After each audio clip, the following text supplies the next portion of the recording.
farzandi ko'pi yaxshi. Qatta bilganimda yana 2-3 ta tuqqan bo'lar.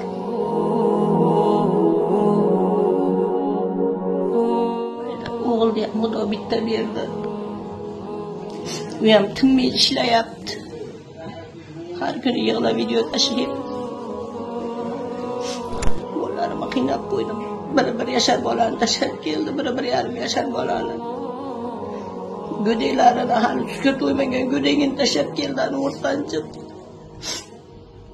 Kattam bo'lsa ikkita bolani olib, hali bu yashaydi, hali bu yashaydi. Assalomu alaykum qadrli yurtdoshlar. Mana Farg'ona viloyati Quva tumanidan kelgan Gulnora xolam, o'zlari medik, medsestra bo'lib ishlaganlar. Hozirda Hindiston davlatida Belka Max klinikasida lecheniyalar olib davolanib chiqdilar. Bunga sabab yurak yetishmovchilik kasalligi qo'yilgan tashxisi. Endi hozir bu yuragini to'g'rilab olindi, lecheniyalar olindi deyilgandan keyin pochka transplantatsiya, ya'ni pochka yetishmovchilik, buyrak yetishmovchilik kasalligi ham aniqlandi. Hozirda ikkita farzandi bilan Hindiston davlatida bular. Men endi Hindistonga kelgandim, shu lecheniyaga, menga shu yuragimga kechicha anaqa bo'lib qoldi. Pullarimiz ozgina yetishmovchilik bo'lyapti. Endi men to'lov qilsagina operatsiya jarayoni boshlanar ekan. Nechta farzandingiz bor sizni? Meni 4 ta farzandim bor. Hozir ikkitasi meni yonimda. Qizmi, o'g'ilmi to'ralasi? 3 tasi qiz, bittasi o'g'il. Oilada ishlovchilar bormi sizga? Yo'q, davlat ishida ishlaydiganlar yo'q. Qizlarimni chiqarib yuborganman. Yolg'iz boquvchim xo'jayinim. Hozir sizga mablag' taraflama kim yordam qilib turibdi? Endi hozircha o'g'lim jo'natib, o'g'lim g'ina qilyapti, lekin uni jo'natgan puli operatsiyalarimizga yetmaydi. Lecheniyaga deb kelgan pullar umuman yuragim pриступ berib, reanimatsiyaga tushib qolganim sababli pul bu tomonga yo'nalib ketib qoldi. Hozir aslida endi hozir yuragimni ko'chirib o'tkazish kerak. Donor qizim. Gulnora xola, bu hozir donorlikka kelgan qizingizni oilasi bor, farzandlari bor. Hech bir ona o'zini farzandini buyragini olaman deb baribir umid bilan kelmaydi. Siz majburiydan shunday bo'lyapsizmi hozir? Majburiydan beraman dedi men. Endi qo'y desam ham yo'q, qizlarim ko'nmayapti. Biri qo'yib, biri qaysinimizga mosh tusa beramiz deb ikkita qizim shetda hozir. Umringiz uzoq bo'lsin. Hozirgi holatingiz yaxshimi? Hozirda holatim kelganimga qaraganda ancha yaxshi. Endi hozir bu yerda qachon o'zimga kelib, hamma yo'g'im joyiga tushsa, yana operatsiya qilishar ekan. Hozir ancha davolandim. Xudoga shukr. Hozirgi vaqtda yuragim yaxshi. Endi shu yuragim 2-3 kunda bir asha dializ olmasam ishib ketyapman. Meni shu kunlarda endi operatsiya qilish kerak. Hozir bilishimcha aravachada yurasiz? Ha, aravachada ko'chaga. Shu quvvat yo'qligi yuraknikimi, yurak kasalliginikimi endi? Ham yurak, ham buyrak. Ikkita kasallik-a? Kasallik, oyog'im o'zimga bo'ysunmayapti. Siz birinchi kelganingizda bilishimcha qaytib ketaman, men bayda o'lib qolaman, o'ligimni kim olib ketadi degan hadiklarda ham bo'lgansiz. Hozir sizni bu yerda qolishingizga nima sabab bo'lyapti?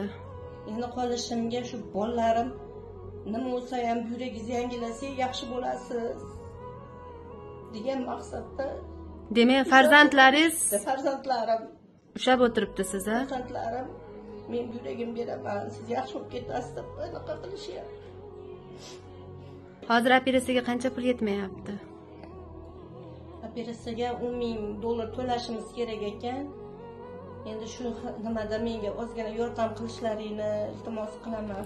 O'ylaganmidingiz shu vaqt soatlari kelib yurtdoshlarimizdan, xalqimizdan o'zingizni sog'lig'ingiz uchun, farzandlaringiz uchun, yashash uchun mana xalqimizdan yordam so'rab chiqaman deb hech o'ylab ko'rganmidingiz? Yo'q. Har bir insonning issiq joni boshida bor ekan. Men bu darajaga yetib kelaman deb o'ylamadim, lekin xalqqa murojaatim kasallik, qanaqa kasallik bo'lishidan qat'iy nazar oldini olib davolansin. Hech ham be'tibor bo'lishmasin kasalga. Yuragimga ketib qoldi, ancha mablag'imiz bo'lmasam yurak transplantatsiya ko'chirib o'tkazishga bemalol yetardi. O'zlaring bilasizlar, chet elda davolanish juda qimmatroq.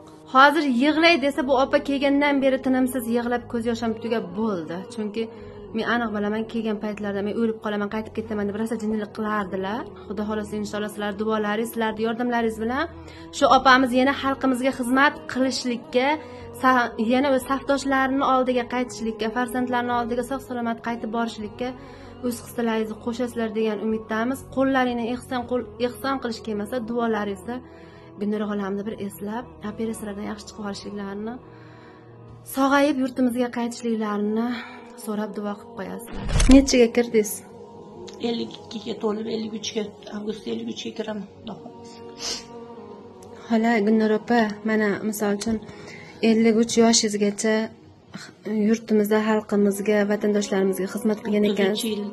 33 yil xirurgiya bo'limida ishladim. Ishlayapman hali ham, endi hozir kasal bo'lib, kasallik varaqasidaman. Umringiz uzoq bo'lsin.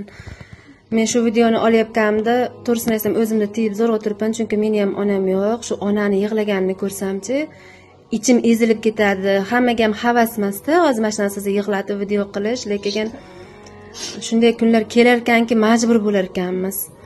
Men umid qilardim, shu siz ishlagan davlat banisalari ham, hokimlarimizga ham hammasidan iltimos qilib qolardim, shu Gulnora opa uchun Hindiston davlatida qolib, sarg'ayib, holatlari yomonlashmasdan qo'llaridan kelganicha yordam qilishlarini, shu videoyimiz kerakli joylarga yetib borishligini tilab qolaman. Umid qilamanki, tez kunlarda yangilik bo'ladi, xudo xolasa. Umidni so'ndirmaslik kerak, to'g'rimi? Onani begonasi bo'lmaydi, Gulnora opa. Xalqimiz uchun har bitta ona biz uchun ona. Uni seni onang, mana seni onang deyish yo'q. Hammamiz birlashib, xudo xolasa qo'limizdan kelgancha yordam qilamiz inshaalloh.